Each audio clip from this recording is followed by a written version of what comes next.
Hello everyone, welcome to another new video. In this video I will show you how to fix if won't send text message on Infinix Smart 10 Plus or Smart 10 HD.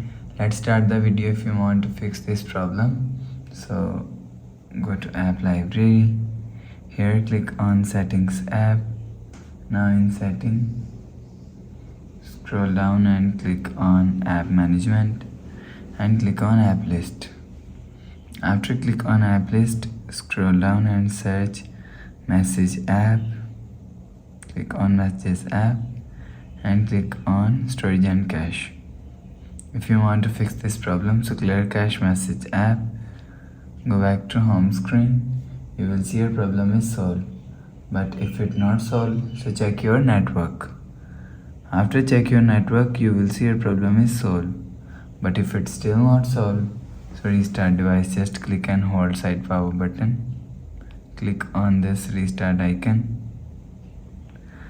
Again tap on this restart icon, you will see phone is restart.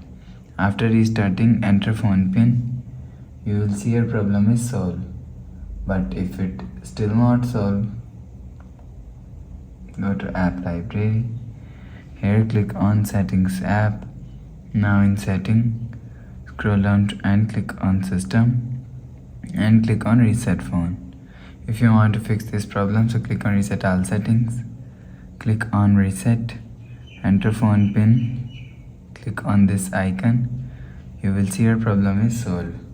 But if it's still not solved, so last solution is software update. Click on settings app and click on my phone. You will check your software update is latest. If it not latest, update your software latest. After update software latest, go back to home screen. So please subscribe for more new latest videos. Thanks for watching.